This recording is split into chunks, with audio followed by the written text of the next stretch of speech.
evening, visitors. Welcome to the Australian War Memorial's last post ceremony. My name is Troy Clayton, and joining us today from the Royal Australian Air Force is Sergeant Carol Segman. We are honoured to welcome Mr. Manuel Gonzalez Sanz, Minister of Foreign Affairs, Costa Rica, accompanied by His Excellency Jose Jairo Hernandez Milian, Ambassador of Costa Rica to Australia. We are also pleased to welcome the representatives of the Australian College of Nursing, the Rivers and Ranges Community Leadership Program from Victoria, and Mrs. Rhonda Van Zeller, President of the New South Wales War Widows Association. We welcome the veterans who have served, those that are still serving, and the families that support them.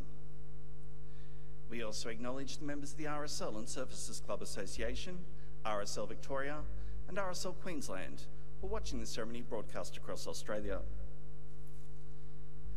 During this evening's ceremony, wreaths will be laid at the base of the Pool of Reflection by visitors and students on behalf of the following schools: Grahamstown Public School from Raymond Terrace, Stroud Public School and Stroud Road Public School, Hay Public School, Kalongalock Public School and Booral Public School, all from New South Wales. Australia's Federation Guard is the tri-service ceremonial unit of the Australian Defence Force. They provide a ceremonial presence at civil and military events and during visits to Australia by foreign dignitaries.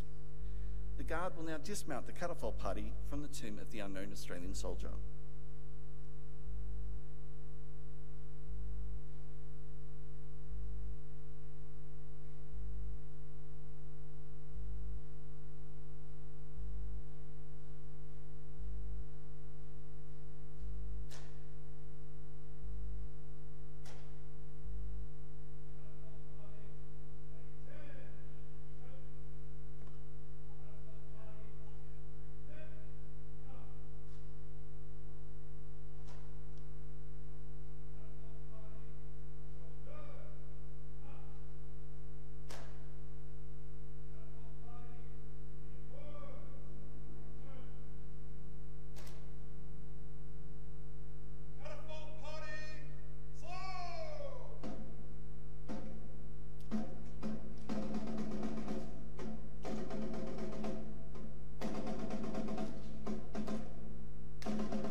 Please stand and join in singing the national anthem.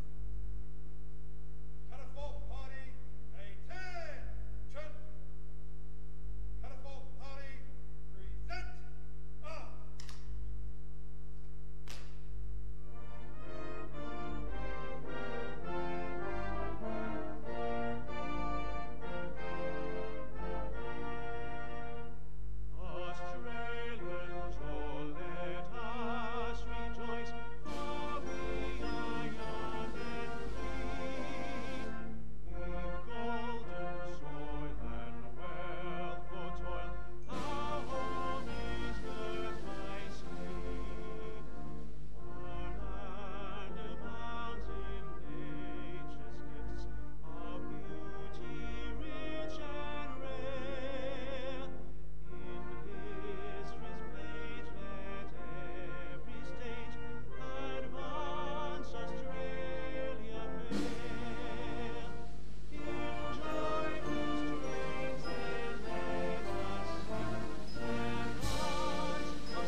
students, you may be seated.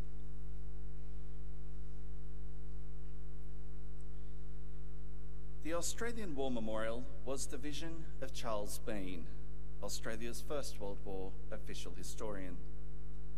Bean landed with the Australian troops on Gallipoli and stayed with them at the front through to the end of the war. The idea of this national memorial and museum came to him at Pozières, France, in the depths of the bloody fighting of 1916. Bean's idea was that this would be a place where families and friends could mourn their loved ones buried in faraway places. It would also be a place that could help all Australians understand what these men and women had endured and what they had done for us. Bean's vision, to which we remain true, is best expressed as inscribed in the entrance to the memorial's galleries. Here is their spirit, in the heart of the land they loved, and here we guard the record which they themselves made. Tonight, we will read the story behind just one of those on the Roll of Honour, which lists the names of more than 102,000 men and women who have given their lives for us in war and operations for more than a century. But first we present a lament, Flowers of the Forest. Wreaths or floral tributes will now be laid at the base of the Pool of Reflection.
remember and pay tribute to Sister Florence Rebecca Casson, who was killed during the Second World War. Florence Casson was born on the 6th of March 1908 in Rackenville, Victoria, to Henry and Mary Casson. She trained as a nurse at the Royal Adelaide Hospital, completing her examinations in 1934. After this, she worked in various country districts in South Australia before becoming matron at the Pinaroo Hospital. She was working here when she enlisted in the Australian Imperial Force on the 10th of March 1941, joining the Australian Army Nursing Service. Casson was appointed to the 2nd 13th Australian General Hospital and sent to Singapore later that year, but was in Malaya in 1942 when the Japanese attacked Pearl Harbor. Once the fall of Singapore became inevitable, most Australian personnel were evacuated from the island. Casson was one of 65 Australian nurses who left Singapore aboard the Vina Brook on the 14th of February. 2 days later, the ship was bombed by the Japanese and many lives were lost. Sister Casson was severely wounded by the blast, which damaged both her legs, possibly breaking one. She was treated by her fellow nurses before being helped into a raft. Others joined the lifeboats, and those who could swim made for the nearby Banker Island. Casson's raft reached the beach and she was tended to. Her wounds were serious and appeared to have caused nerve damage. Some of the survivors travelled to the nearest port to formally surrender to the Japanese, but 22 Australian nurses remained on the beach to tend the wounded. On the morning of the 16th of February, a group of Japanese soldiers arrived and in 3 stages ordered the wounded around a headland where they were killed. The rest of the survivors were ordered to walk into the sea. Casson, unable to walk, was supported by her fellow nurses. When the water reached the nurses' waists, the Japanese opened fire with machine guns. Of the 22 Australian nurses ordered into the sea, all but one were killed, including Florence Casson. She was 33 years old. Sister Casson is remembered on memorial plaques at the Pinaroo Hospital, at Royal Adelaide Hospital, and on the obelisk at Pinaroo. A display in her honour is featured in the Pinaroo Museum. Sister Florence Rebecca Casson is commemorated on the Singapore Memorial, and her name is listed on the Roll of Honour on my left, along with some 40,000 others from the Second World War. Her photograph is displayed today beside the Pool of Reflection. This is but one of the many stories of service and sacrifice told here at the Australian War Memorial. We now remember Sister Florence Rebecca Casson, who gave her life for us, for our freedoms, and in the hope of a better world.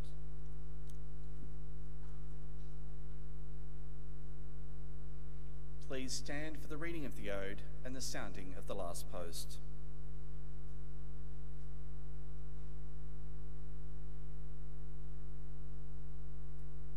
They shall grow not old, as we that are left grow old. Age shall not weary them, nor the years condemn.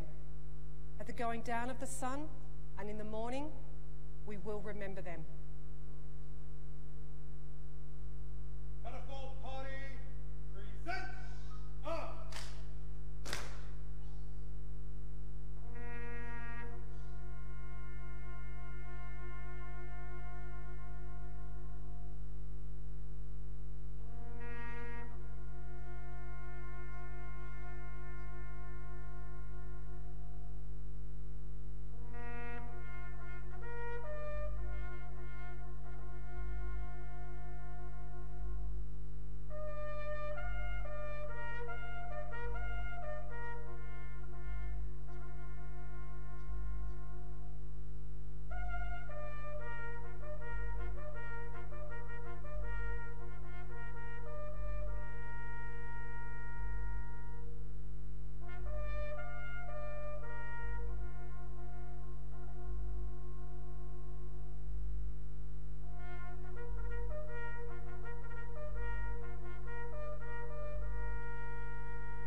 lest we forget.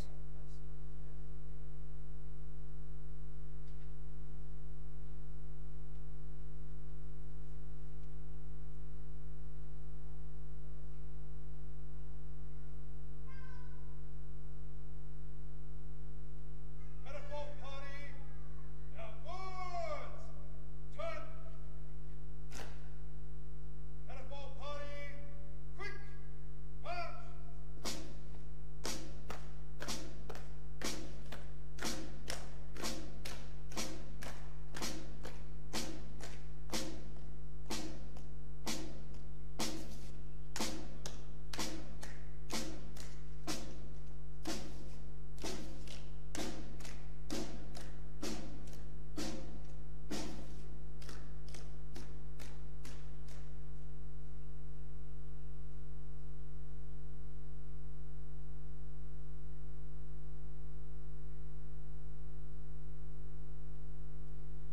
We leave you this evening with the words of the memorial's founder, Charles Bean.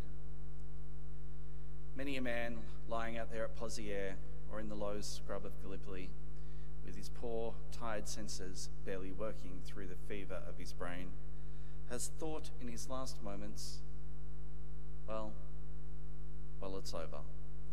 But in Australia, they will be proud of this. Ladies and gentlemen, girls and boys, that concludes the last post ceremony. We'd like to thank you for visiting the Australian War Memorial and wish you all a very good evening. Thank you.